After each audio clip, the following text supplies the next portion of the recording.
Assalamualaikum warahmatullahi wabarakatuh.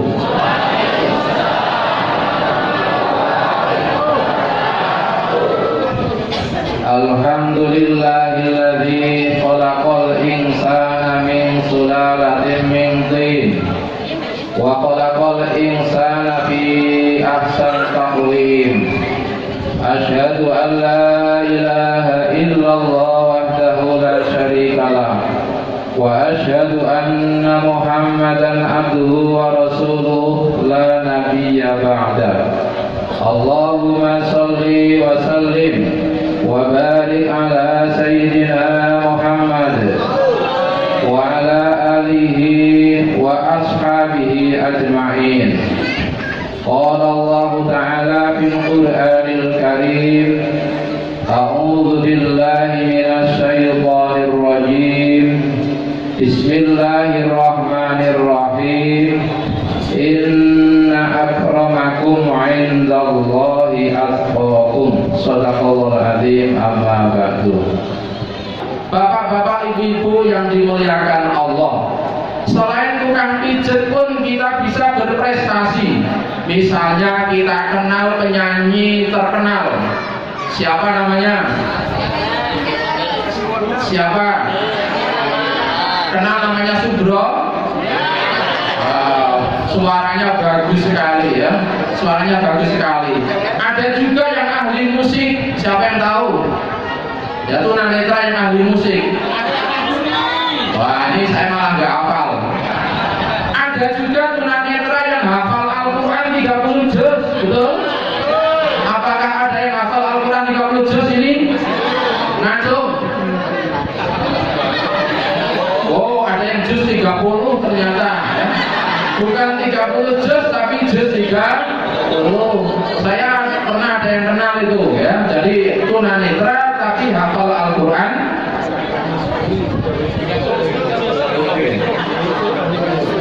Oh, ini ternyata dari Al-Hikmah ini ada namanya Mas Ahmad Maskuri.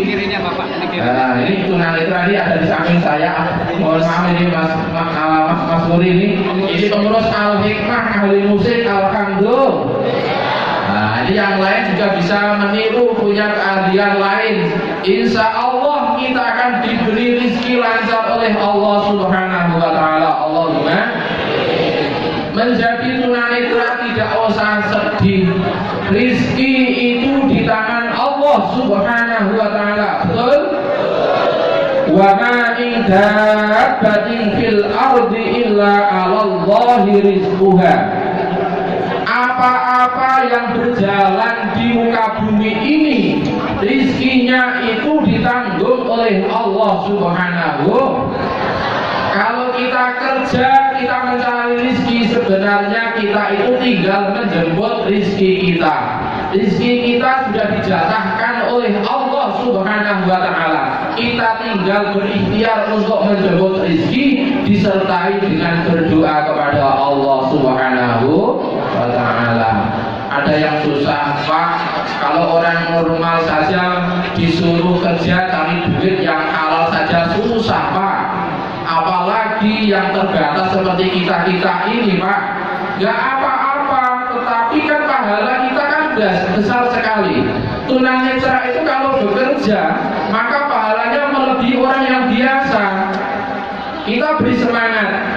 Misalnya, bapak-bapak, ibu-ibu tahu yang namanya laba-laba. Laba-laba itu ketika mencari nafkah itu sederhana, membuat jaringan rumahnya di pojokan sana, membuat jaringan rizki dengan membuat rumahnya seperti benang kecil-kecil itu.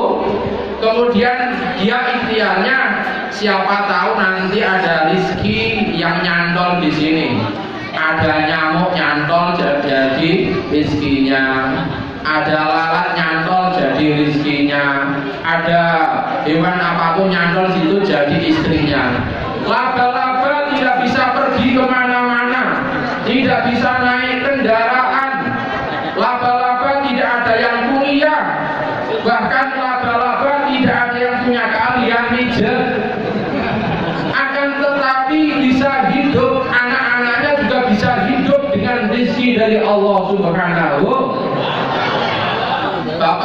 mungkin tidak ada yang asing dengan ayam. Ayam ketika menetaskan anaknya, misalnya anaknya itu 5, ayam itu kalau menetaskan anaknya biasanya ditinggal payoh, dilihat poligami oleh suaminya, betul? Istrinya menetaskan anaknya, tapi laki-lakinya malah cari perempuan lain. Kurang ajar ya itu ya. Jangan ditiru ya. Yang kasihan ini ayam betina ini ditinggal pergi suaminya, kemudian menetaskan anaknya jumlahnya 10. Padahal ayam itu tidak punya keahlian, tidak ada yang sarjana ayam itu, tetapi dia punya kewajiban harus mencarikan nafkahnya, anaknya jumlahnya 10. Tetapi ayam tidak pernah ada yang mengeluh, tidak ada yang pernah meratap, semuanya tenang dengan keimanannya. Apa yang ia lakukan setiap habis subuh? Keluar dari kandangnya, keluar dari sarangnya, pergi mencari nafkah di bawah pohon jambu, ada semut, anaknya lari semua. Dan ayam itu antiknya, ketika ibunya dapat rizki tidak langsung dimakan, tetapi diberikan anaknya semua. Kalau anaknya sudah lapar barulah ibunya makan. Kira-kira bapak-bapak ibu begitu ya? Kira-kira begitu atau tidak? Biasanya kalau ibu-ibu itu biasanya yang dipikir anaknya. Arisan dapat snacknya tidak dimakan di situ ya. Isi snacknya itu 3, sudah dipikir anak saya 2 ini nanti satu-satu, yang satu ini bapaknya, ibunya nggak makan nggak apa-apa demi anak dan suaminya. Alhamdulillah. Saya nggak tahu kalau bapak-bapak itu kalau arisan misalnya dapat snack itu ada yang dibawa pulang atau langsung dihabiskan di situ. Saya nggak tahu ya. Bapak-bapak, ibu-ibu yang dimuliakan Allah, oleh karena itu, karena rizki ditanggung oleh Allah Subhanahu wa Ta'ala, tidak usah sedih. Yang jelas kita itu berikhtiar, berusaha untuk mencari rizki. Insya Allah sebagaimana yang disampaikan oleh Bapak Ketua IDMI tadi, bahwasanya wa may yattaqillaha yaj'al lahu makhraja wa yarzuqhu min haitsu la yahtasib. Barang siapa yang bertakwa kepada Allah, maka Allah akan menjadikan jalan keluar dari kesulitannya, dan Allah akan memberikan rizki dari arah yang tidak disangka-sangka. Alhamdulillah. Oleh karena itu pesan saya, diciptakan Allah dalam kondisi tunanetra, tidak usah sedih, kita syukuri. Insya Allah besar sekali manfaatnya. Insya Allah kita akan memperoleh pahala yang besar dari Allah Subhanahu wa Ta'ala. Rasulullah Shallallahu Alaihi Wasallam telah pernah bersabda, ketika penglihatan tunanetra itu diambil kemudian dia sabar, maka gantinya adalah surga. Jadi ketika Allah mengambil 2 matanya, kemudian dia diberikan kesabaran oleh Allah, maka Allah akan menggantinya dengan surga. Allahumma alhamdulillah. Di dalam hadis kursi dinyatakan, malam yashkur binikmati, barang siapa tidak bersyukur pada nikmat-nikmatku, walam yasbir bibalai, dan tidak sabar dengan cobaanku, walam yardha biqadai, dan tidak rela dengan keputusanku, falyatlub rabban siwai, maka silahkanlah mencari Tuhan selain saya. Masya Allah, na'udzubillah min. Oleh karena itu gak usah menyesal, gak usah sedih, diterima saja dengan disyukuri. Insya Allah pahalanya besar. Allahumma. Yang lebih penting sekarang adalah diterima kondisinya, lalu diperbaiki masa depannya. Sekarang yang ada ini kita syukuri, kemudian mencari rizki, mencari nafkah sesuai dengan keahlian masing-masing. Jangan sampai ada di antara kita yang mencari nafkah tanpa keahlian. Jangan sampai ada di antara kita yang mencari rizki tanpa keterampilan tertentu. Kita mencari rizki harus dibekali dengan keterampilan tertentu sehingga kita mampu bersaing dengan orang lain. Alhamdulillah. Zaman sekarang ini, zaman Nuh, itu orang kerja dibutuhkan keterampilan. Orang yang tidak tunanetra saja kalau tidak punya keterampilan sulit untuk mencari duit, apalagi yang tunanetra. Oleh karena itu, sebelum terlanjur mulai dipersiapkan anak-anak kita, keturunan kita, supaya dibekali dengan keterampilan dan keahlian tertentu, insya Allah kita akan memperoleh rizki yang halalan thayyiban dari Allah Subhanahu wa ta'ala. Yang tidak kalah pentingnya bagi tunanetra adalah jangan sampai kita itu punya akidah yang rapuh. Karena biasanya ada orang-orang tertentu dalam kondisi terpepet, itu biasanya akidahnya rapuh dan menjadi sasaran empuk bagi agama lain. Betul? Hadis Nabi menyatakan, kadal fakru ayyakuna kufron. Hampir saja kefikiran itu bisa menjadikan yang bersangkutan menjadi kufur. Oleh karena itu, kalau suatu saat didatangi orang, kemudian disuruh meninggalkan akidah kita, disuruh meninggalkan agama kita dengan iming-iming apapun, dengan iming-iming pendidikan, dengan iming-iming pekerjaan, dengan iming-iming sembako, dengan iming-iming beasiswa, harus kita tolak. Betul? Harus kita tolak. Betul? Betul. Hati-hati, jangan sampai akidah kita jual, jangan sampai agama kita jual gara-gara kita tunanetra. Jangan sampai itu. Oleh karena itu, orang-orang kaya, para muzaki, para agniya harus peduli kepada tunanetra.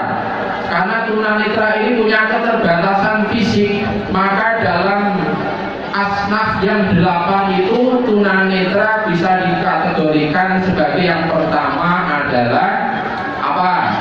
Fuqara. Kalau memang dia kondisinya itu tidak bisa mencukupi ekonominya, dia bisa digolongkan sebagai masakin. Maka dia berhak menerima zakat, infak dan sedekah. Bagi pengelola zakat, baik itu Basnas, baik itu LAS ataupun UPZ, supaya memperhatikan orang yang paling berhak menerima zakat. Urutan asnaf 8 itu urutan pertama adalah fuqara. Fuqara itu siapa? Fuqara adalah orang yang tidak bisa bekerja karena kondisi badannya, atau orang yang tidak punya pekerjaan, maka dia disebut sebagai seorang fuqara, yaitu orang-orang fakir. Golongan ini adalah golongan yang pertama kali berhak menerima zakat. Adapun amil zakat di Indonesia itu ada 3. Yang pertama adalah Basnas, Badan Amil Zakat Nasional. Jangan disamakan dengan Basarnas ya. Basarnas dengan Basnas itu beda. Kalau Basarnas itu yang ngurusi kalau ada bencana-bencana, tapi kalau Basnas ini adalah badan lembaga pemerintah non struktural yang mengurusi tentang pengelolaan zakat. Itu yang pertama. Yang kedua adalah LAS. LAS itu lembaga amil zakat milik swasta. Dia berfungsi untuk mengumpulkan zakat dan menyalurkan zakat. Kemudian yang ketiga adalah UPZ. UPZ adalah unit pengumpul zakat yang biasanya ada di instansi pemerintah. Itu punya fungsi untuk mengumpulkan zakat dan biasanya diberikan kewenangan untuk menyalurkan zakat. Maka kalau ada perkumpulan atau organisasi IPMI misalnya, kalau butuh dana sebenarnya bisa mengakses dana zakat, infak, sedekah yang dikumpulkan oleh Basnas atau LAS atau UPZ. Setiap kabupaten kota dan provinsi semuanya ada Basnasnya. Tidak usah khawatir, Basnas tidak hanya di Yogyakarta saja. Di luar Jogja, di sana setiap kabupaten dan kota juga ada Basnasnya. Setiap provinsi juga ada Basnasnya. Dan di sana pun juga banyak LAS, lembaga amil zakat swasta. Maka kalau ada kebutuhan bisa mengadakan kerjasama dengan Basnas ataupun dengan LAS. Insya Allah kalau kerjasama itu semuanya akan menjadi ringan. Allahumma amin. Dan semoga kita semua diberikan kekuatan iman lahir dan batin oleh Allah Subhanahu wa Ta'ala, mampu menghadapi perjalanan hidup kita ini dengan sukses, diberikan umur panjang dalam keadaan sehat walafiat, anak cucu kita diberikan kesuksesan menjadi anak yang pinter, menjadi anak yang soleh solehah dan sukses di dunia dan akhirat. Allahumma amin.